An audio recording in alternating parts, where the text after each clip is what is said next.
चलिए बेटा, आज हम आ गए हैं आपके सामने एक और बीएसटी का वीडियो लेकर के, जिसमें हम पढ़ने वाले हैं नियोजन मतलब कि प्लानिंग। बीएसटी के अंतर्गत यह आपकी चौथी यूनिट है। चौथी यूनिट से संबंधित हम चर्चा करने वाले हैं। कुछ इंपॉर्टेंट क्वेश्चंस लेकर के आए हैं, उन्हीं क्वेश्चंस पर हम चर्चा करेंगे। मुख्य रूप से इसकी पूरी थ्योरी हिंदी में है, इंग्लिश में हम आपको क्वेश्चन बस अवेलेबल करा पा रहे हैं। चलिए, सबसे पहला क्वेश्चन है, नियोजन को परिभाषित कीजिए, डिफाइन प्लानिंग। तो प्लानिंग की जो डेफिनेशन की बात आती है, आपने देखा होगा सबसे पहले अध्याय में ही कि नियोजन के 5 प्रमुख कार्य बताए, प्रबंध के 5 प्रमुख कार्य बताए जाते हैं। मतलब कि मेन प्राइमरी फंक्शंस जो होते हैं वो कितने होते हैं? टोटल 5। इन पांचों फंक्शंस में से सबसे पहला फंक्शन या सबसे पहला प्रमुख कार्य होता है नियोजन करना, मतलब प्लानिंग करना। नियोजन का तात्पर्य होता है नि प्लस योजन, अर्थात योजना का निर्माण करना। लेकिन योजना का निर्माण ऐसे ही नहीं हो जाता है। योजना का निर्माण करने के लिए भी काफ़ी मशक्कत करनी पड़ती है, काफ़ी समय, श्रम, धन सब कुछ लगाना पड़ता है, तब जाकर के एक प्रॉपर प्लान तैयार होता है, एक प्रॉपर एक योजना तैयार होती है। ठीक है ना? तो हम बात करने जा रहे हैं नियोजन की परिभाषा के संबंध में। तो पहले क्वेश्चन की तरफ चलते हैं।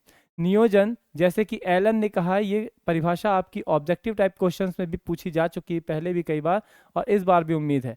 एलन ने कहा है कि नियोजन भविष्य को पकड़ने के लिए बनाया गया एक पिंजरा है। नियोजन जो है क्या है? भविष्य को पकड़ने के लिए बनाया गया एक पिंजरा। अगर आपसे ऐसा पूछा जाता है कि भविष्य को पकड़ने के लिए बनाया गया पिंजरा क्या कहलाता है, या भविष्य को देखने या भविष्य के गर्भ में झांकने की विधि क्या कहलाती है, तो वो नियोजन ही कहलाता है एक तरीके से। ठीक है ना? मतलब देखिए, आगे बढ़ते हैं। M.E. हर्ले के अनुसार इन्होंने क्या कहा है? तो इन्होंने लिखा है कि क्या करना चाहिए, इसका पहले से ही क्या कर लेना, निर्धारण कर लेना, नियोजन कहलाता है। क्या करना चाहिए, इस बात का पहले से ही निर्धारण कर लेना नियोजन कहलाता है। वैज्ञानिक नीतियों, लक्ष्यों, विधियों तथा कार्यक्रमों में से सर्वश्रेष्ठ का चयन करना ही व्यावसायिक नियोजन कहलाता है। M.E. हर्ले जी ने 2 परिभाषाएं एक साथ आपको बता दी कि नियोजन क्या है और साथ में व्यावसायिक नियोजन क्या है। तो क्या करना चाहिए, इसका पहले से ही निर्धारण करना नियोजन कहलाता है। लेकिन हमारे पास कई सारी वैज्ञानिक नीतियां होती हैं, कई सारे लक्ष्य होते हैं, कई सारी विधियां होती हैं और कई सारे कार्यक्रम होते हैं। लेकिन उन सभी चीज़ों में से हर सर्वश्रेष्ठ चीज का चयन करके अपनी योजना के अनुरूप कार्य कराना, वो क्या कहलाता है? व्यावसायिक नियोजन कहलाता है। एक और परिभाषा देखते हैं C.L. जॉर्ज के अनुसार। तो नियोजन वर्तमान में भविष्य की प्रभावित करने वाले निर्णयों को लेने का एक विवेकपूर्ण, आर्थिक एवं सुव्यवस्थित माध्यम है। नियोजन वर्तमान समय में भविष्य को प्रभावित करने वाली जो निर्णय होते हैं उनको लेने का एक विवेकपूर्ण, आर्थिक और सुव्यवस्थित क्या है? माध्यम है। 3 परिभाषाएं हमने बताई हैं, जिसमें से पहली वाली परिभाषा जो है वो सबसे ज़्यादा महत्वपूर्ण है, क्योंकि ऑब्जेक्टिव टाइप क्वेश्चंस में भी ये परिभाषा पूछी जा सकती है। दूसरे प्रश्न की ओर अगर हम बढ़ें, तो दूसरा प्रश्न है, नियोजन की विशेषताएं बताइए। Right the characteristics of planning. तो नियोजन की विशेषताओं में सबसे पहली विशेषता होती है उद्देश्यों पर आधारित। उद्देश्य मतलब लक्ष्यों पर आधारित, लक्ष्य मतलब वही गोल ओरिएंटेड जो था, गोल ओरिएंटेड भी कह सकते हैं। तो नियोजन के लिए सबसे पहली बात होती है नियोजन। हम योजना तैयार करें तो योजना में क्या करेंगे? सबसे पहले योजना के अंतर्गत हम सबसे पहले क्या करेंगे? उद्देश्यों का निर्धारण करेंगे, और उन्हीं उद्देश्यों को प्राप्त करने के लिए फिर अपन क्या करते हैं? पूरा का पूरा प्रॉपर एक प्लान तैयार करते हैं। तभी कहा जा रहा है कि नियोजन के लिए उद्देश्यों का निर्धारण अति आवश्यक कार्य होता है। प्रत्येक नियोजन जो होता है वो लक्ष्यों और उद्देश्यों को ध्यान में रख करके ही किया जाता है। मतलब जो योजना आपकी बनाई जाती है, उस योजना को बनाने से पहले पहले हम लक्ष्यों और उद्देश्यों को बहुत ही ध्यान में रखते हैं, उसके बाद ही इसमें काम करते हैं। इसीलिए सबसे पहले योजना अगर हम बनाना चाह रहे हैं तो सबसे पहले उद्देश्यों और लक्ष्यों का निर्धारण अच्छी तरीके से कर लिया जाना चाहिए। ठीक है ना? चलिए, इसके बाद हम आते हैं सर्वोत्तम विकल्प का चयन। सर्वोत्तम विकल्प के चयन की बात करें तो नियोजन के अंतर्गत सबसे पहले सर्वोत्तम विकल्प का चयन किया जाता है, और फिर उसी अनुरूप नीतियां तथा कार्य विधियां भी तय की जाती हैं। सर्वोत्तम विकल्प अभी आपने C.L. जॉर्ज जी की परिभाषा में नहीं, M.E. हर्ले जी की परिभाषा में आपने देखा था, है ना, कि हमारे पास कई सारी नीतियां भी कई सारी होती हैं, तरीके, विधियां कई सारे, मतलब ये सारी चीज़ों का बिल्कुल भरमार है आपके पास। लेकिन उन सभी चीज़ों में से सर्वोत्तम विकल्प का चयन करना वो नियोजन कहलाता है। तो वही इस परिभाषा मतलब इस हेडिंग के अंतर्गत कहा जा रहा है कि नियोजन के अंतर्गत सबसे पहले सर्वोत्तम विकल्प का चयन किया जाता है, और जब सर्वोत्तम विकल्प का चयन हो जाता है तो उस विकल्प के अनुसार ही फिर नीतियों का निर्माण करना, कार्य विधियों का निर्माण करना शुरू होता है, और फिर उसी के अनुरूप कार्य किया जाता है। मतलब कि सर्वोत्तम विकल्प के अनुसार ही नीतियों और कार्य विधियों का निर्माण होता है, और उन्हीं नीतियों और कार्य विधियों के अनुरूप कार्य किया जाता है। लोचपूर्ण, तो भैया नियोजन जो होता है, मतलब कि जो एक योजना तैयार की जाती है वो लोचपूर्ण होना चाहिए। लोचपूर्ण होने का तात्पर्य उसमें कभी भी जैसी परिस्थिति हमारे व्यापार के सामने आ रही है उस परिस्थिति के अनुसार उसमें परिवर्तन किया जा सके, ऐसी एक योजना तैयार की जानी चाहिए, ऐसा एक नियोजन तैयार किया जाना चाहिए, ठीक है ना, जिसमें हम अपने व्यापार में जो भी परिस्थितियां आ रही हैं उन परिस्थितियों के अनुरूप हम उसमें परिवर्तन कर सकें। अगर हम परिस्थितियों के अनुसार परिवर्तन करने में सक्षम हैं तो बिल्कुल ये कहा जा सकता है कि आपने जो भी योजना बनाई है या फिर आपने जो भी नियोजन किया है उसमें पर्याप्त लोचशीलता है। एक है प्राथमिक कार्य। ये तो सभी जानते हैं कि भैया नियोजन जो है वो प्रबंध का प्राथमिक कार्य माना जाता है और पहला प्राथमिक कार्य माना जाता है। यह प्रबंध के अन्य कार्यों जैसे संगठन, निर्देशन, नियंत्रण आदि सभी को प्रभावित करता है, क्योंकि जब तक नियोजन नहीं होगा तो योजना नहीं बनेगी, और मतलब नियोजन या योजना अगर नहीं बन रही है तो फिर हमारा संगठन, हमारा नियंत्रण है ना, ये सब का सब क्या हो जाएगा, धरा का धरा रह जाएगा। इसीलिए कहा जा रहा है कि नियोजन जो है वो प्रबंध का सबसे पहला यानी पहला प्राथमिक कार्य है या फिर पहला सबसे महत्वपूर्ण कार्य है, जो कि अन्य सभी कार्यों को प्रभावित करता है। पूर्वानुमानों पर आधारित, इसमें लाइन है लेकिन ये लिखना है आपको। पूर्वानुमानों पर आधारित यानी कि भैया नियोजन यानी जो योजना तैयार की जाती है उसके पहले अपन पूर्वानुमान लगाते हैं, मतलब यह जानने का प्रयास करते हैं कि भविष्य में हमारे लिए कैसी कैसी परिस्थितियां हो सकती हैं, उसमें से कैसी सकारात्मक परिस्थितियां हो सकती हैं, कैसी नकारात्मक परिस्थितियां हो सकती हैं। उन सभी के लिए क्या किया जाता है, पहले से उन परिस्थितियों में जा करके उन परिस्थितियों में अपने आप को रख करके सोचा जाता है, समझा जाता है और अनुमान लगाया जाता है। तो वही कहा जा रहा है कि नियोजन के अंतर्गत प्रबंध भविष्य में झांकने का प्रयास करता है, जिससे उसे भविष्य में आने वाली जो कठिनाइयां हैं या अनिश्चितताएं हैं इनका पूर्वानुमान लगाने में क्या मिलता है, सहयोग मिलता है। तो चलिए हमारा दूसरा प्रश्न हो गया। इसमें लॉन्ग एंड शॉर्ट दोनों प्रकार के क्वेश्चंस हैं। अगला है नियोजन का उद्देश्य बताइए। नियोजन का उद्देश्य, वैसे तो कहा जाए तो नियोजन का उद्देश्य और महत्व दोनों एक ही होता है। कई सारे क्वेश्चंस में अगर उद्देश्य पूछा जा रहा है या महत्व पूछा जा रहा है लगभग लगभग आपका सेम आंसर रहता है, लेकिन यहाँ पे नियोजन का उद्देश्य और महत्व दोनों ही हमने अलग अलग बताया है। मतलब कि ऑब्जेक्टिव्स ऑफ प्लानिंग और इम्पोर्टेंस ऑफ प्लानिंग लगभग लगभग सेम आंसर होते हैं इनके, लेकिन यहाँ प्लानिंग वाले चैप्टर की अगर बात की जाए तो हमने दोनों के अलग अलग आंसर आपको बताने का प्रयास किया है। तो ये क्वेश्चन है objectives of planning. Important question सबसे पहला वाला था नियोजन की परिभाषा, और दूसरा आपका ये है इंपॉर्टेंट, ठीक है ना, उद्देश्य, नियोजन के उद्देश्य बताइए यानी कि ऑब्जेक्टिव्स ऑफ प्लानिंग। हम क्रम से आपको पूरा चैप्टर तो पढ़ा ही रहे हैं, लेकिन किन क्वेश्चंस पर आपको ज़्यादा ध्यान देना है वो भी बता रहे हैं, तो उनको फिर आप दोबारा एक बार और रिवाइज करिएगा। हाँ, तो नियोजन का उद्देश्य है विशिष्ट दिशा प्रदान करना। नियोजन जो होता है समस्त कार्यों के लिए एक तरीके से दिशा प्रदान करता है, क्योंकि इसी के अनुरूप हम क्या करते हैं, योजना का निर्माण करते हैं। इसके अंतर्गत योजना का निर्माण कर देते हैं, फिर मतलब उद्देश्यों का पहले तो निर्धारण होता है, उद्देश्यों के अनुरूप योजना का निर्धारण होता है। तो जब ये सारी चीजें होती तो इन्हीं के अनुसार ही तो आपको कार्य करना पड़ता है। तभी कहा जा रहा है कि नियोजन जो होता है वो विशिष्ट दिशा प्रदान करने का काम करता है, मतलब कि आपको रास्ता बना देता है, बस आपको उस पर चलना होता है।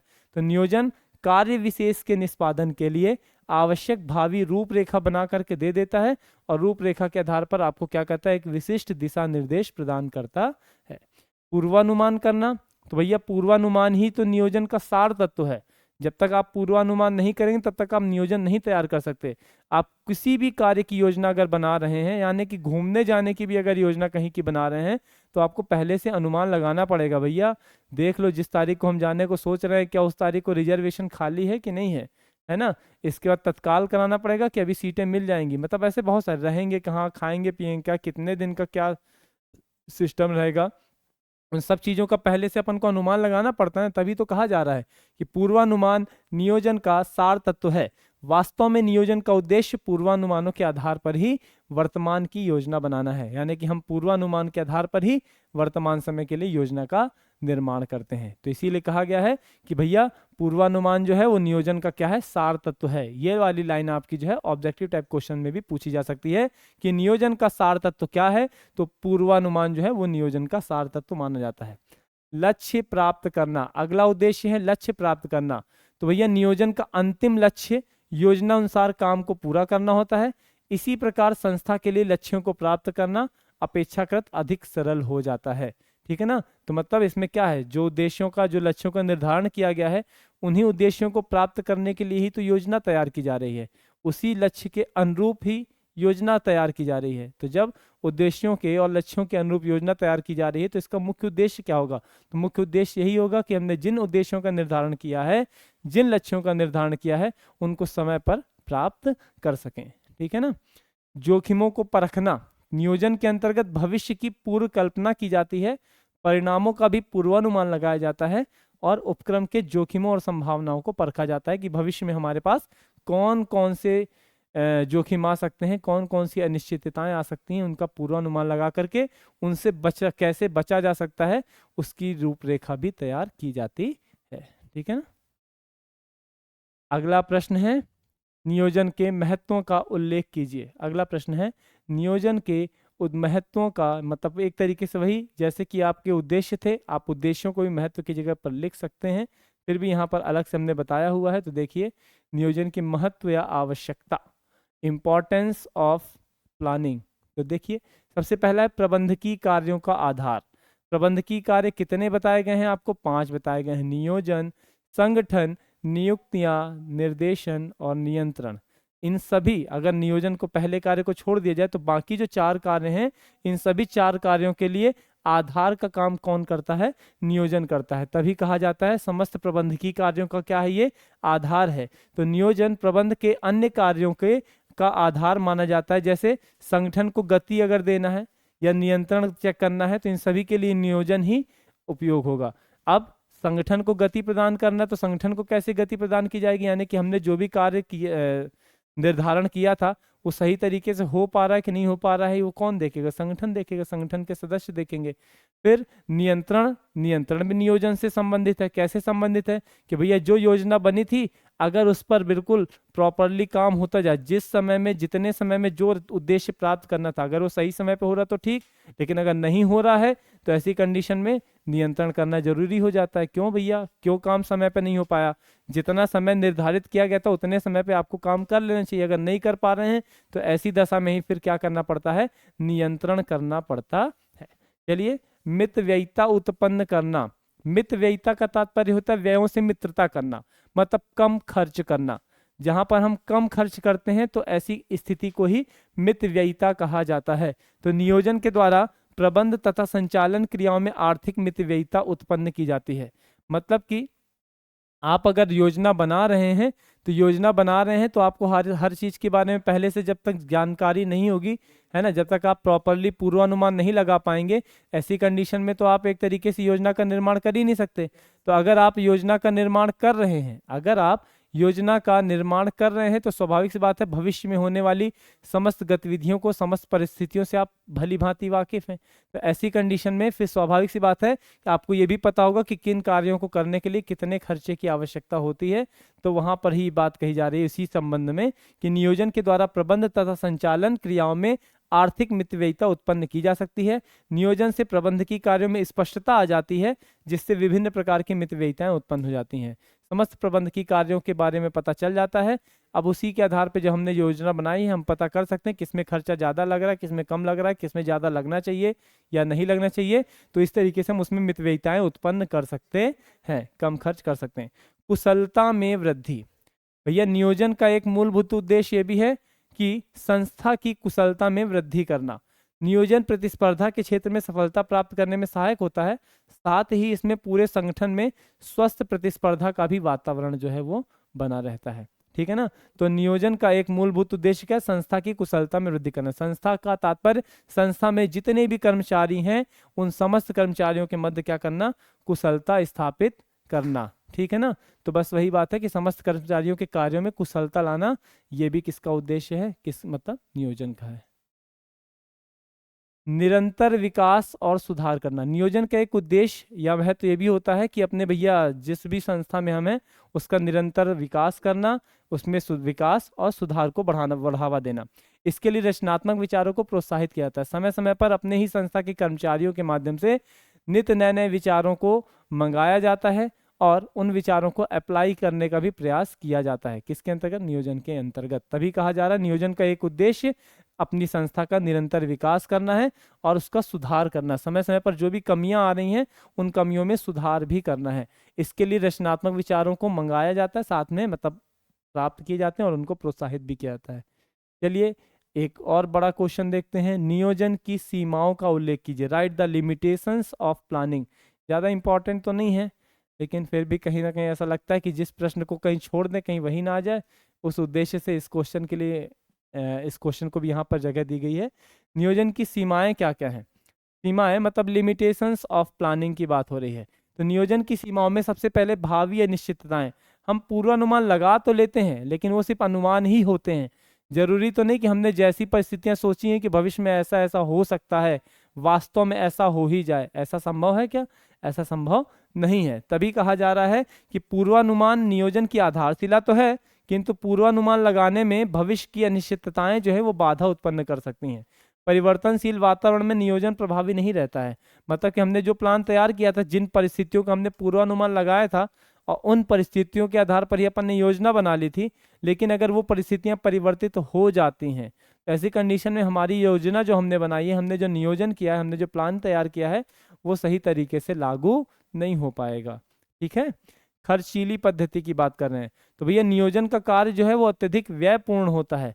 अगर आप सोच रहे हैं कि किसी भी कार्य की योजना बनाना, एक बस ऐसे बैठे और 5 मिनट योजना तैयार हो जाए, तो ऐसा नहीं होता। किसी व्यवसाय, किसी संस्था, किसी उपक्रम के उद्देश्यों को प्राप्त करने के लिए अगर आप कोई योजना का निर्माण कर रहे हैं तो उस योजना को निर्माण करने में समय भी लगेगा, श्रम भी लगेगा और साथ साथ धन भी लगेगा। मतलब समय, श्रम, धन सब कुछ अधिक मात्रा में लगते हैं और ये सब लगेगा तो भैया ये आप अपनी जेब से तो खर्चा भरेंगे नहीं। स्वाभाविक सी बात है। इन सब चीज़ों का असर किस पर पड़ेगा? आपकी वस्तु या आप जिस भी उत्पाद का उत्पादन कर रहे हैं उस वस्तु पर या उस प्रोडक्ट पर उसका पूरा पूरा व्यय आएगा। तो किस लिए कहा जा सकता है किस तरीके से उस वस्तु की लागत में भी क्या हो जाएगी? वृद्धि हो जाएगी।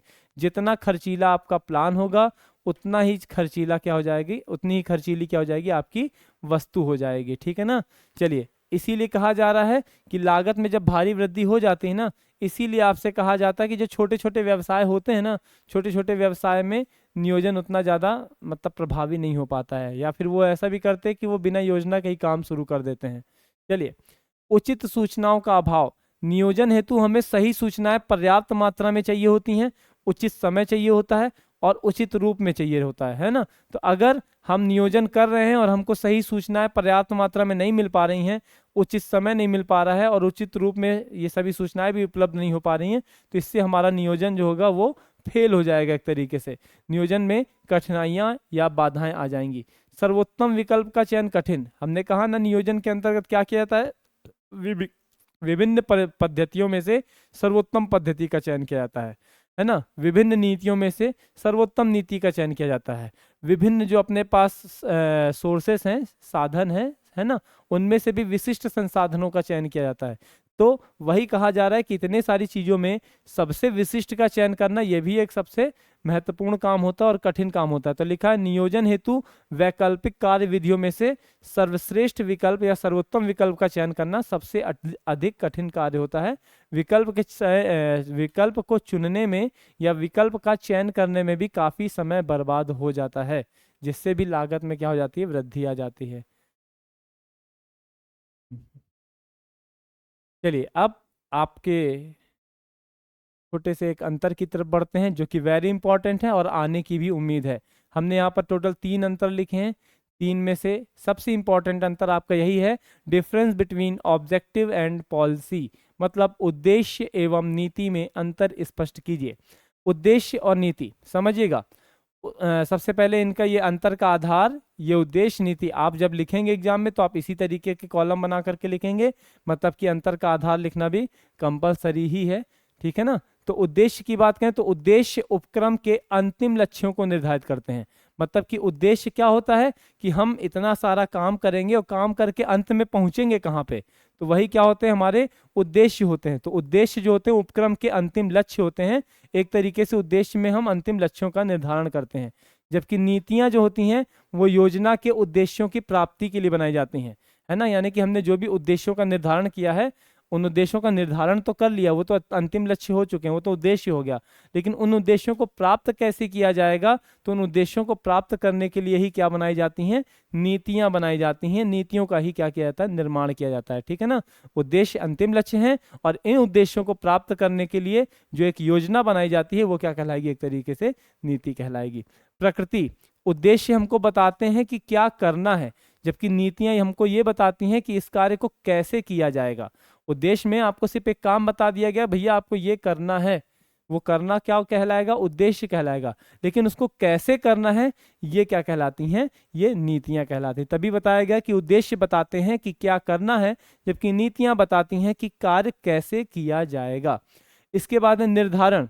तो इसका निर्धारण उच्च स्तरीय प्रबंधकों के द्वारा किया जाता है। 3 प्रकार के प्रबंधकों की बात की गई थी आपसे पहले अध्याय में, उच्च स्तरीय प्रबंध, मध्य स्तरीय प्रबंध और निम्न स्तरीय प्रबंध। इसके बाद फिर कर्मचारी आते थे। तो उच्च स्तरीय प्रबंधकों का कार्य ही क्या होता है, उद्देश्यों का निर्धारण करना होता है, जबकि काम किसको करवाना होता है, मध्य स्तरीय प्रबंध और निम्न स्तरीय प्रबंधकों को कार्य कराना होता है। तो नीतियों का निर्माण किसके द्वारा किया जाता है, मध्य स्तरीय प्रबंध, और इसमें प्रबंधकों बस लिखा हुआ है, लेकिन सामान्य रूप से नीतियों का निर्माण या नीतियों का क्रियान्वयन मध्य स्तरीय प्रबंध और निम्न स्तरीय प्रबंधकों के द्वारा ही किया जाता है। महत्व, तो उद्देश्यों का महत्व और प्रभुत्व नीतियों की अपेक्षा अधिक होता है। उद्देश्य का महत्व ज्यादा अच्छा होता है। कहा जाता है ना, बड़े बड़े लक्ष्य बनाने चाहिए, तब तो बड़े बड़े लक्ष्यों को हासिल करने में मजा आएगा, है ना। तो उन बड़े बड़े लक्ष्यों की अगर बात की जाए तो उद्देश्यों का इसीलिए कहा जा रहा है कि उद्देश्यों का महत्व जो होता है वो महत्व भी और प्रभुत्व भी नीतियों के अपेक्षाकृत अधिक होता है। जबकि नीतियों की बात अगर की जाए तो इनका महत्व जो होता है इनकी अपेक्षा थोड़ा सा कम होता है। इनके तात्पर्य क्या है, उद्देश्यों की अपेक्षा थोड़ा सा कम होता है, ठीक है ना। ये 4 अंतर हमने बताए। चलिए आगे बढ़ते हैं। अगला प्रश्न है आपका, नीति और कार्यविधि में अंतर, difference between policy and strategy, ठीक है ना। नीति और कार्यविधि में अंतर, difference between policy and strategy, ठीक है। आगे बात करते हैं पॉलिसी एंड स्ट्रेटजी के डिफरेंस में, मतलब नीति और कार्यविधि में अंतर के बारे में। तो नीतियां जो होती हैं निर्णय लेने में सहायक होती हैं। नीतियां क्या होती है, एक तरीके की आपकी योजना ही नीतियां कहला रही हैं। तो नीतियां जो होती है निर्णय लेने में क्या होती है, सहायक होती हैं। और कार्यविधि जो होती है तो कार्य को निर्धारित समय पर पूरा करने के लिए क्या बनाई जाती है, कार्यविधि बनाई जाती है। नीतियां जो होती हैं वो हमको निर्णय लेने में हमारी सहायता प्रदान करती हैं, जबकि कार्यविधि जो होती हैं निर्धारित समय में किसी भी कार्य को कैसे पूरा किया जा सकता है इस बात का निर्धारण करती हैं। अगर हम प्रबंध के स्तर की बात करें तो नीतियां शीर्ष अथवा मध्य स्तरीय प्रबंधकों के द्वारा तैयार की जाएंगी, जबकि कार्यविधि जो होती है वो निम्न स्तरीय प्रबंधकों के द्वारा तैयार की जाएंगी, क्योंकि निम्न स्तरीय प्रबंधकों को ही क्या कराना पड़ता है, अपने कर्मचारियों से कार्य कराना पड़ता है। निम्न स्तरीय प्रबंधक ही जो होते हैं प्रथम पंक्ति के प्रबंधक भी कहलाते हैं, जिनको सबसे पहले कर्मचारियों का आमना सामना जिनको करना पड़ता है एक तरीके से। निर्भरता, तो नीतियां जो होती हैं वो कार्यविधि पर निर्भर नहीं होती हैं, लेकिन कार्यविधि जो होती है वो नीतियों पर निर्भर होती है। नीतियां तो स्वतंत्र रूप से तैयार कर दी गई, है ना। अब उन नीतियों के अनुरूप कार्य कराने के लिए कार्यविधि का निर्माण किया गया, तभी तो कहा जाए नीतियां एक तरीके से स्वतंत्र होती हैं, वो कार्यविधि पर निर्भर नहीं होती हैं। लेकिन कार्यविधि जो होगी वो इन्हीं नीतियों के अनुरूप ही होगी, तभी कहा जाता है कि कार्यविधियां नीतियों पर आधारित होती हैं। नीतियां जो होती हैं वो लचीलापन लिए हुए रहती हैं, लेकिन कार्यविधियां स्थायी रहती हैं। नीतियों में समय और परिस्थिति के अनुसार क्या होता है, परिवर्तन किया जा सकता है। समय परिस्थिति के अनुसार नीतियों में परिवर्तन किया जा सकता है, तभी कहा जाता है कि ये लोचपूर्णता लिए होती हैं या लचीलापन लिए होती हैं। लेकिन कार्यविधियां क्या होती हैं, स्थायी होती हैं। अगर नीतियों में परिवर्तन हुआ है तो उसके आधार पर कार्यविधि में परिवर्तन हो जाए, लेकिन नीतियों का कार्यकाल जो होता है वो काफी लंबा होता है ना। कार्यविधियों का कार्यकाल उतना लंबा नहीं होता है, तो इसीलिए कहा जाता है एक तरीके से ये छोटे छोटे कार्यों के लिए होती हैं, तो ये स्थायी ही होती हैं। इनमें ज़्यादा परिवर्तन संभव नहीं होता है, क्योंकि अगर नीति में परिवर्तन पहले हो चुका है तो कार्यविधि में अपने आप परिवर्तन हो ही जाएगा तब तो, ठीक है ना। चलिए आगे बढ़ते हैं। वेरी इंपॉर्टेंट क्वेश्चन एक ये भी हमारे सामने है। आइडियल प्लानिंग, दो तरीके से क्वेश्चन दिया गया है, समझिएगा। एक श्रेष्ठ नियोजन के आवश्यक लक्षण लिखिए, right the characteristics of ideal planning. अब प्रभावपूर्ण नियोजन के लिए भी बताया गया है कि प्रभावपूर्ण नियोजन की आवश्यक बातें या तत्व बताइए। आइडियल प्लानिंग जो होगी, आइडियल प्लानिंग के बारे में ही यहाँ पर भी बात की जाएगी आपसे कि आइडियल प्लानिंग जो है उसके एलिमेंट्स बताइए, ठीक है।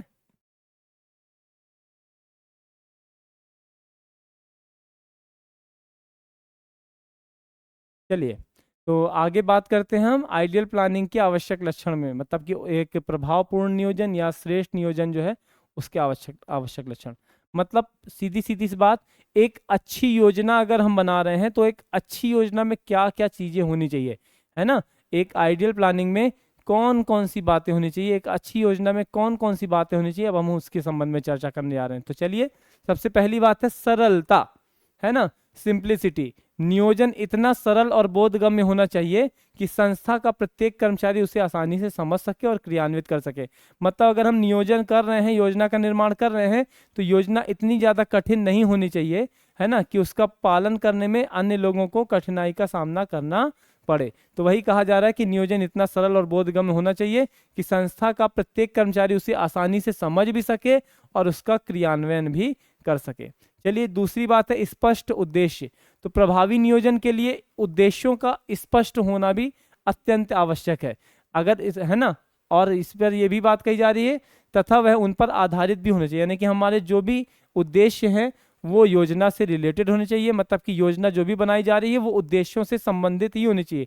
ऐसा नहीं कि उद्देश्य आपके एक दिशा में भाग रहे हैं तो योजना आपकी दूसरी दिशा में भाग रही है, ठीक ना। तो इसीलिए जो भी उद्देश्य होने चाहिए वो अत्यंत ही स्पष्ट होने चाहिए और हमारी योजना के अनुरूप भी होने चाहिए, ठीक है ना।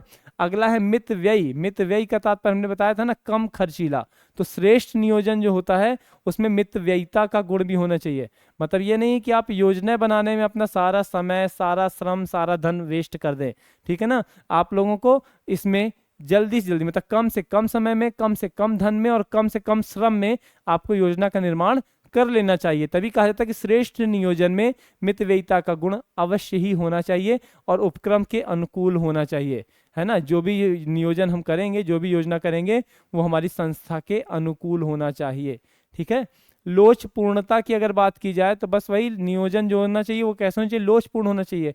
यानी कि समय समय पर जैसी परिस्थितियां हमारे व्यवसाय के सामने आने वाली हैं या आ गई हैं तो उन परिस्थितियों के अनुसार इसमें भी परिवर्तन हो जाना चाहिए, ठीक है ना। चलिए आगे बढ़ते हैं।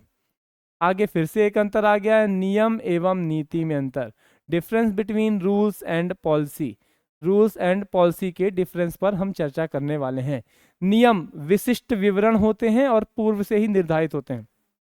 नियम जो होते हैं वो विशिष्ट विवरण होते हैं और नियमों का निर्धारण पहले ही हो जाता है। जबकि नीति की बात की जाए तो नीति से आशय दिशा निर्देशों से होता है।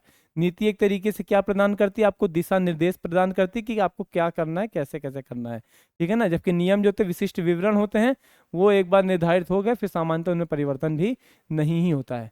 लोचशीलता। नियम क्या होते हैं, कठोर होते हैं। वही हमने अभी बताया ना कि नियम क्या होते हैं, कठोर होते हैं और उनमें परिवर्तन करना संभव नहीं होता। जबकि नीतियां जो होती हैं वो लोचपूर्ण होती हैं, इनमें परिस्थिति के अनुसार परिवर्तन किया जाना संभव हो जाता है।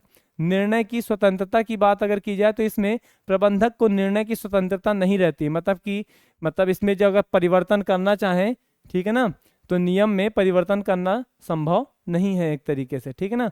और इसमें प्रबंधक को अपने विवेक से कार्य करने की क्या होती है, स्वतंत्रता होती है। वही हमने बताया ना, परिस्थिति के आधार पर कि जैसी जैसी परिस्थितियां आती हैं परिस्थितियों के अनुसार नीतियों में परिवर्तन किया जा सकता है और परिवर्तन करने की स्वतंत्रता प्रबंधक के पास यानी कि मैनेजर के पास होती है।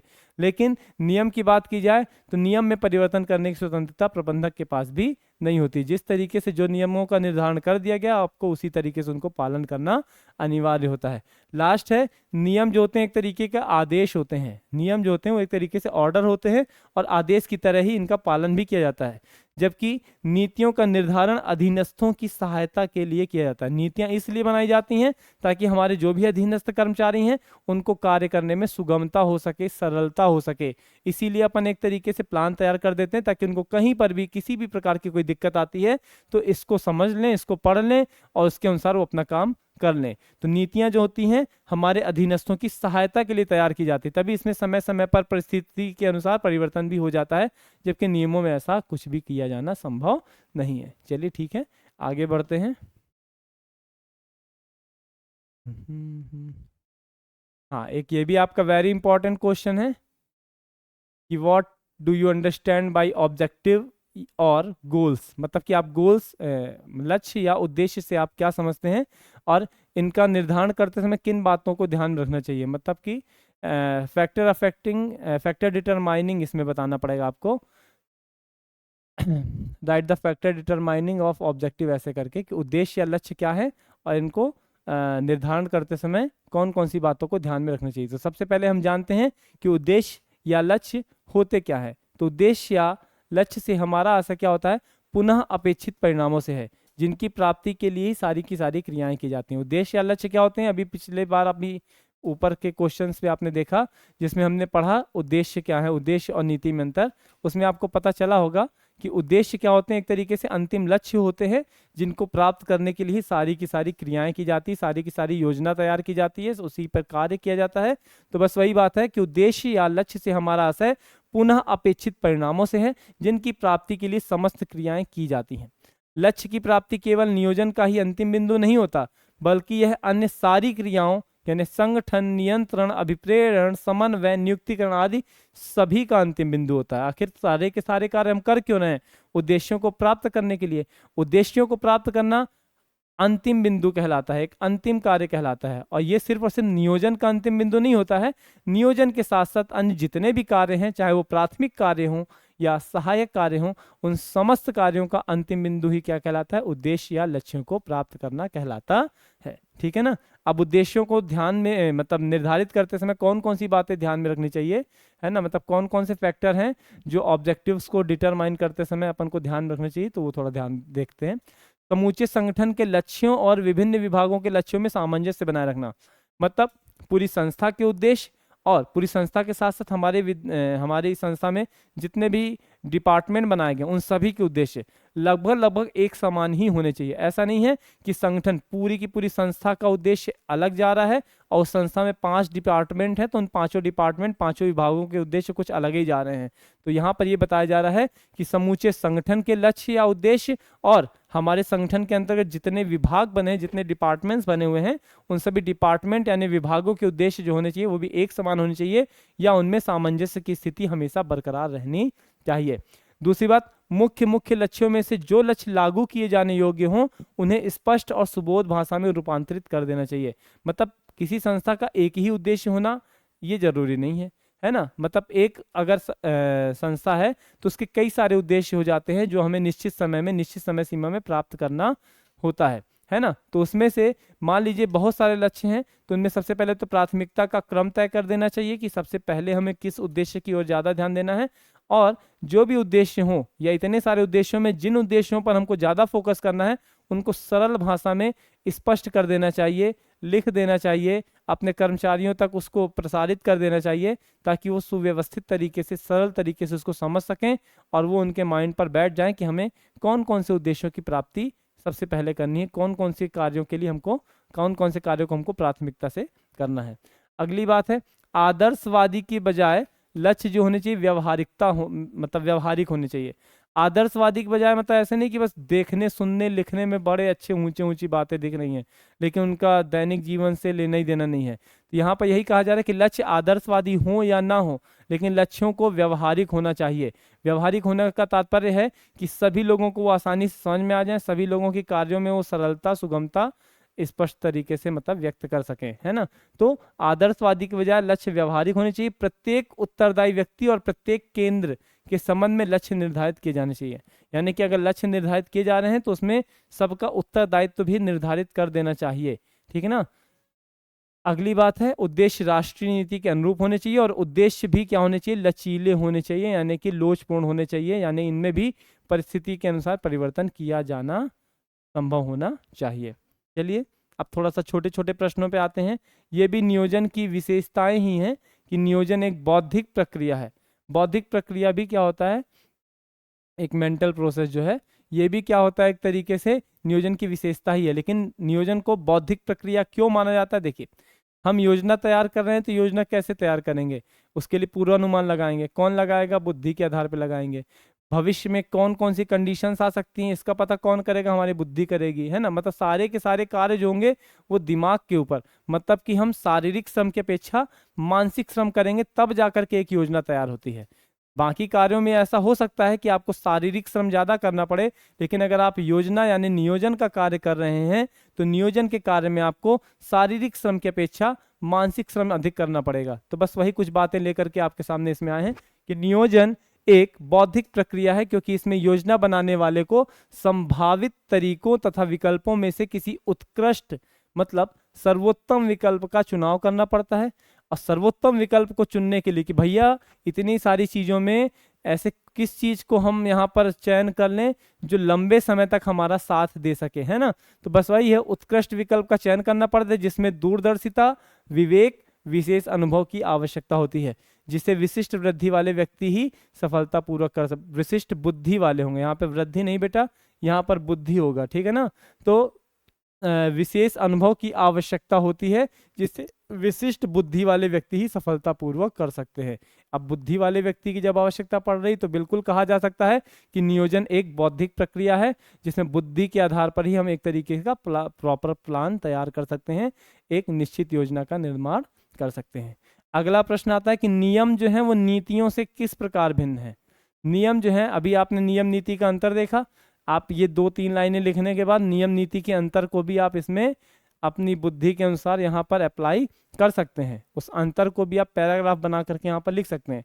विभिन्न विकल्पों में से योजना के सरलतम रूप का चयन करना, चयन वो क्या कहलाता है, नियम कहलाता है। विभिन्न विकल्पों में से योजना के सरलतम रूप का चयन करना क्या कहलाता है, नियम कहलाता है। जबकि नियम नीतियों से क्या होते हैं, भिन्न होते हैं। नीतियों के क्रियान्वयन के लिए नियम बनाए जाते हैं, जबकि नीति जो होती है वो मात्र और मात्र क्या होती है, एक दिशा निर्देश होती है जो हमारे कर्मचारियों को क्या प्रदान करती है, सूचना प्रदान करती है, ठीक है ना।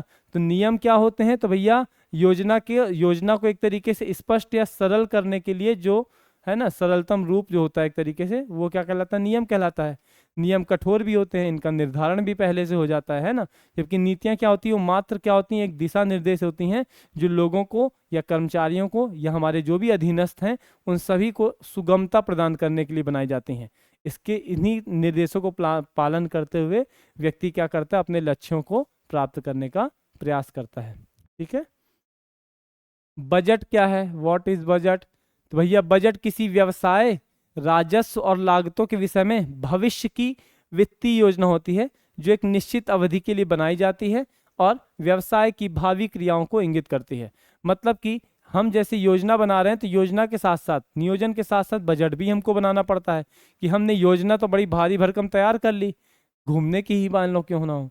अब घूमने के लिए हम सोच रहे हैं इतने बिल्कुल सीधे कश्मीर ही जाना है घूमने के लिए, और फिर कश्मीर घूमने जाना है तो आपके पैसे भी उस हिसाब से होने चाहिए। उतनी दूर का अगर आप टूर बना रहे हैं, जितने दिन के लिए आप बना के महीना भर बिल्कुल वहीं रहेंगे जा करके, तो महीने भर के लिए आपके पास बजट भी होना चाहिए।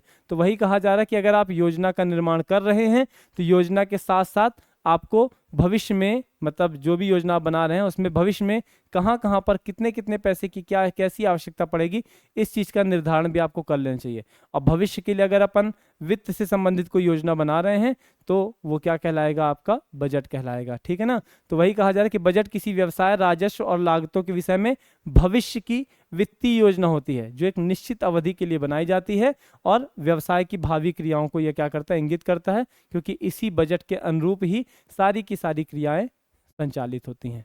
चलिए आगे देखते हैं। नियोजन एक सतत प्रक्रिया है। कैसे नियोजन एक सतत प्रक्रिया है, मतलब कि planning is a continuous process. Planning continuous process कैसे है, तो भैया हो सकती है कंटिन्यूअस प्रोसेस, क्योंकि नियोजन जो होता है, देखिए इसी में समझते हैं। नियोजन या योजना एक निश्चित अवधि के लिए बनाई जाती है, जैसे ही वो अवधि पूरी हो गई, तो आप काम करना बंद थोड़ी ना कर देंगे। जैसे वो अवधि पूरी हो जाएगी तो हम उसके बाद एक नई योजना बनाएंगे और नई योजना के अनुसार काम करना शुरू करेंगे। आप ही लोग हैं, क्वार्टरली एग्जाम के लिए आपकी एक अलग योजना रही होगी, हाफ ईयरली के लिए अलग रही होगी, है ना। फिर प्री बोर्ड आए, प्री बोर्ड के बाद अब एनुअल एग्जाम जब चल रहे हैं तो इसमें आपकी योजनाएं अलग तरीके से चल रही हैं। तो बस वही बात आती है कि नियोजन या योजना एक निश्चित अवधि के लिए बनाई जाती हैं। जैसे ही अवधि पूरी हो जाती है उस अवधि के बाद हम फिर अगली एक नई योजना तैयार करते हैं। तो इसीलिए कहा जा सकता है कि नियोजन एक सतत प्रक्रिया है जो लगातार एक के बाद एक करके हम बनाते रहते हैं और उनके अनुरूप कार्य करते रहते हैं। दूसरी बात आ रही है कि यदि योजना में कोई कमी या त्रुटि होती है तो योजना में परिवर्तन या संशोधन करना आवश्यक होता है ना। अब योजना में अगर परिवर्तन कर रहे हैं मतलब हम एक तरीके से उसमें दूसरी योजना लेकर के मतलब आ रहे हैं, ठीक है, दूसरी योजना को इंक्लूड कर रहे हैं। तो बस वही बात है कि अगर हमने जो भी योजना बनाई है उसमें किसी प्रकार की कोई गलती हो गई है या कोई कमी रह गई है तो उसके लिए या तो हम नई योजना तैयार कर सकते हैं या तो उसी में सुधार कर सकते हैं। और अगर हम सुधार कर रहे हैं तो सुधार करके भी क्या कर रहे हैं, एक नई योजना इंक्लूड कर रहे हैं। तो इसलिए भी कहा जा सकता है कि नियोजन जो है वो एक सतत प्रक्रिया है। यदि व्यावसायिक पर्यावरण में शीघ्र परिवर्तन होते रहते हैं, यानी कि ऐसी कोई समस्याएं चल रही हैं, कोई भी समस्या हो सकती है, कोरोना की कंडीशन हो सकती है, युद्ध की कंडीशन हो सकती है, कैसी भी कंडीशन हो सकती हैं, अगर ऐसी कोई कंडीशन आ रही हैं आपके व्यावसायिक वातावरण में, आंतरिक घटक नहीं, अभी आपने पिछले चैप्टर में देखा होगा बाह्य घटक जो कि हमारे व्यापार को बाहरी तौर पे क्या करते हैं, प्रभावित करते हैं। तो अगर ऐसी कोई समस्याएं आ रही हैं यानी कि आपके व्यवसाय का बाहरी वातावरण बड़े जल्दी जल्दी परिवर्तित हो रहा है तो आपको योजना को भी बड़े जल्दी जल्दी परिवर्तित करना पड़ेगा। ठीक है ना। हो गया ये भी क्वेश्चन कंप्लीट। बस एक दो क्वेश्चन और हैं। नियोजन के अंतर्गत 5 W कौन कौन से होते हैं? तो भैया नियोजन के अंतर्गत 5 W कौन कौन से होते हैं? क्या, व्हाट, कहाँ, वेयर, कब, व्हेन, क्यों, व्हाई एंड कौन, हु। इतनी ही मेरे ख्याल से W से स्पेलिंग से स्टार्ट होती हैं, इस तरीके की WH वर्ड वाली जो आपने उसमें पढ़ी होंगी इंग्लिश में। तो बस वो सारी की सारी लिख दीजिएगा कि भैया 5 W कौन कौन से। मतलब अगर आप योजना तैयार कर रहे हैं सबसे पहले आपको देखना पड़ेगा भैया वो क्या है, कहाँ के लिए है, कब के लिए है, क्यों है, कौन कौन इसमें शामिल हो सकते हैं, बस यही सब चीज़ें हैं। तो नियोजन के लिए 5 W ये है। चलिए लास्ट क्वेश्चन में आ गए हैं, शायद नहीं अभी 2-3 तो बचे हैं लगता है। नियोजन प्रबंध का प्राथमिक कार्य है, समझाइए। मतलब नियोजन यानी प्लानिंग जो है ये प्राइमरी फंक्शन है, ये भी कह सकते हैं कि ये पहला प्रमुख कार्य है, फर्स्ट प्राइमरी फंक्शन है। क्यों, एक्सप्लेन करना है। तो सर्वप्रथम भैया योजना ही ना बनाई जाएगी। आप कोई भी कार्य करने जा रहे हैं तो पहले से आप नियंत्रण करने लगेंगे क्या, कि पहले संगठन करने लगेंगे या पहले आप निर्देश देना शुरू कर देंगे, ऐसा कुछ नहीं होता है। सबसे पहले एक प्रॉपर प्लान तैयार किया जाता है, प्रॉपर एक योजना बनाई जाती है और एक उसी योजना के अनुरूप ही क्या किया जाता है, सारे के सारे कार्य किए जाते हैं। तभी कहा जा रहा है कि सर्वप्रथम योजना बनाई जाती है जिसके द्वारा प्रबंध अपने लक्ष्यों और उद्देश्यों को निर्धारित करता है। मतलब उद्देश्य और लक्ष्यों का निर्धारण होता है। उसके बाद उस लक्ष्य की प्राप्ति के लिए क्या करना है, किसे करना है, कब करना है, क्यों करना है और कैसे करना है, इन बातों का निर्धारण किया जाता है। तत्पश्चात इसी की शर्तों के लिए सभी प्रबंध की क्रियाएं की जाती हैं। इन्हीं क्रियाओं में संगठन भी आ जाता है कि संगठन बनाया जाता है, नियुक्तिकरण किया जाता है, समय समय पर निर्देश दिया जाता है और अगर सही तरीके से योजना के अनुसार काम नहीं हो पाए तो फिर नियंत्रण भी किया जाता है। तभी कहा जाता है कि ये सभी कार्य तो तभी संभव है जब एक योजना बनी हो। अगर योजना ही नहीं बनी रहेगी तो ये सभी कार्यों के लिए भी कुछ आधार नहीं रहेगा। बताया भी गया है कि नियोजन समस्त प्रबंध की क्रियाओं का क्या होता है, आधार होता है। तो अगर ये सारी प्रबंध की क्रियाएं करना है तो इन सभी प्रबंध की क्रियाओं को करने से पहले हमें नियोजन करना भी कंपलसरी है, नियोजन करना भी अनिवार्य है। इसीलिए नियोजन प्रबंध का प्रथम कार्य भी माना जाता है और प्रथम प्राथमिक कार्य भी माना जाता है। मतलब फर्स्ट का फंक्शन भी माना जाता है और फर्स्ट प्राइमरी फंक्शन भी माना जाता है। ठीक है, आगे बढ़ते हैं। नियोजन और नियंत्रण में क्या संबंध है? भैया नियोजन प्रबंध का पहला कार्य है जबकि नियंत्रण प्रबंध का आखिरी कार्य है। नियोजन में हम क्या काम करते हैं, योजना का निर्धारण करते हैं, एक योजना तैयार करते हैं और नियंत्रण हम कब करते हैं, अगर उसी योजना के अनुसार जो हमने योजना तैयार की है उसी योजना के अनुसार अगर काम सही तरीके से नहीं हो पा रहा है ना, तो ऐसी कंडीशन में फिर नियंत्रण की आवश्यकता पड़ती है कि भैया ऐसी कौन कौन सी दशाएं आ गई आपके पास जिसमें आपने इस कार्य को इस निश्चित समय पर पूरा नहीं किया, है ना। तो उन सभी चीजों के लिए नियंत्रण करा जाता है। तभी कहा जाए नियोजन नियंत्रण में घनिष्ठ संबंध है। प्रभावी नियंत्रण उसी उपक्रम में चलता है जहां संपूर्ण व्यवस्था नियोजित हो। अतः स्पष्ट है कि जहां नियोजन नहीं वहां नियंत्रण नहीं। इस प्रकार नियंत्रण व्यवस्था हेतु नियोजन का अत्यधिक महत्व। कुछ ज़्यादा छोटा आंसर है, थोड़ा सा आप इसको अपनी लैंग्वेज में और लिखने का प्रयास करेंगे। वैसे भी बीएसटी यानी कि व्यवसाय अध्ययन में है आप, इसमें हेडिंग आपकी प्रॉपरली कर तैयार होनी चाहिए। हर क्वेश्चन जिसमें भी हेडिंग है वो आपसे होना चाहिए। बेसिक कुछ लाइनें आपको स्टार्टिंग की पता होनी चाहिए, मतलब आपको हर प्रश्न के संबंध में कुछ मूलभूत जानकारी होनी चाहिए। बाकी आप इसको अपनी बुद्धि के अनुसार भी लिखते हैं तो चल जाएगा, क्योंकि यह है व्यवसाय अध्ययन। व्यवसाय को आप किस नज़रिए से देखते हैं, व्यवसाय की इन क्रियाओं को आप किस नज़रिए से देखते हैं, उस आधार पर आपको इसमें लिखना है, ठीक है ना। तो थोड़ा सा आप किताबी भाषा का उपयोग करिए 20%, 25%, और 75 से 80% आप अपनी लैंग्वेज का उपयोग इसमें कर सकते हैं, ठीक है ना। तो थोड़ा सा इस प्रश्न को बड़ा करेंगे। हाँ, अब ये आपका पक्का फाइनली कह रहा हूँ कि लास्ट प्रश्न है। नियोजन भविष्य को पकड़ने के लिए बनाया गया एक पिंजड़ा है। ये परिभाषा भी दी है किसने? लुइस एलन ने दी है, ठीक है। तो लुइस एलन के इस कथन को आपको समझाना है। तो भैया भविष्य को पकड़ने के लिए बनाया गया पिंजड़ा है।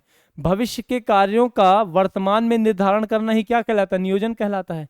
कि हमको भविष्य में कहीं घूमने जाना है, या भविष्य में हमको एक नया काम शुरू करना है, या भविष्य में हमको अपनी संस्था की एक नई शाखा खोलनी है, तो उसके लिए अभी योजना बनाना, वर्तमान में योजना बनाना, यही क्या कहलाता है? नियोजन कहलाता है ना। तभी कहा जाए भविष्य के कार्यों का वर्तमान में ही निर्धारण करना नियोजन कहलाता है। व्यवसाय के विभिन्न कार्य कब होंगे, कैसे होंगे, कहाँ होंगे, किस रूप में उनको किया जाएगा, इसकी योजना बना लेना ही क्या कहलाता है? नियोजन कहलाता है। इसके अंतर्गत हम सिर्फ इतना ही नहीं देखते कि क्या होगा, कैसे होगा, क्यों होगा, ये भी देखा जाता है कि भविष्य में कौन कौन सी परिस्थितियां ऐसी आ सकती हैं जो हमारे लिए परेशानी खड़ी कर सकती हैं। तो उन परिस्थितियों का भी पूर्व अनुमान लगाना, और पूर्व अनुमान लगाने के बाद उन परिस्थितियों का समाधान खोजना, ये भी क्या कहलाता है? नियोजन ही कहलाता है, ठीक है ना। तो इसके अंतर्गत भविष्य में जोखिमों का पता लगाकर उससे बचने के लिए आवश्यक प्रयोग करना, आवश्यक समस्या मतलब समाधान खोजना, ये भी क्या कहलाता है? नियोजन कहलाता है। तो इस तरीके से हम क्या कर रहे हैं? हम इस तरीके से यही प्रयास कर रहे हैं कि भविष्य में कौन कौन सी चुनौतियों का हमको सामना करना पड़ सकता है, और उन चुनौतियों का सामना हम, उन समस्याओं का सामना हम किस तरीके से कर सकेंगे, ये नियोजन कहलाता है। तो इस प्रकार से कहा जा सकता है कि नियोजन भविष्य को पकड़ने के लिए बनाया गया एक पिंजड़ा है। चलिए, इसी के साथ हमारे तरफ से ये चैप्टर आपके लिए हुआ कंप्लीट। मिलते हैं अगले चैप्टर में, तब तक के लिए धन्यवाद और ऑल द बेस्ट।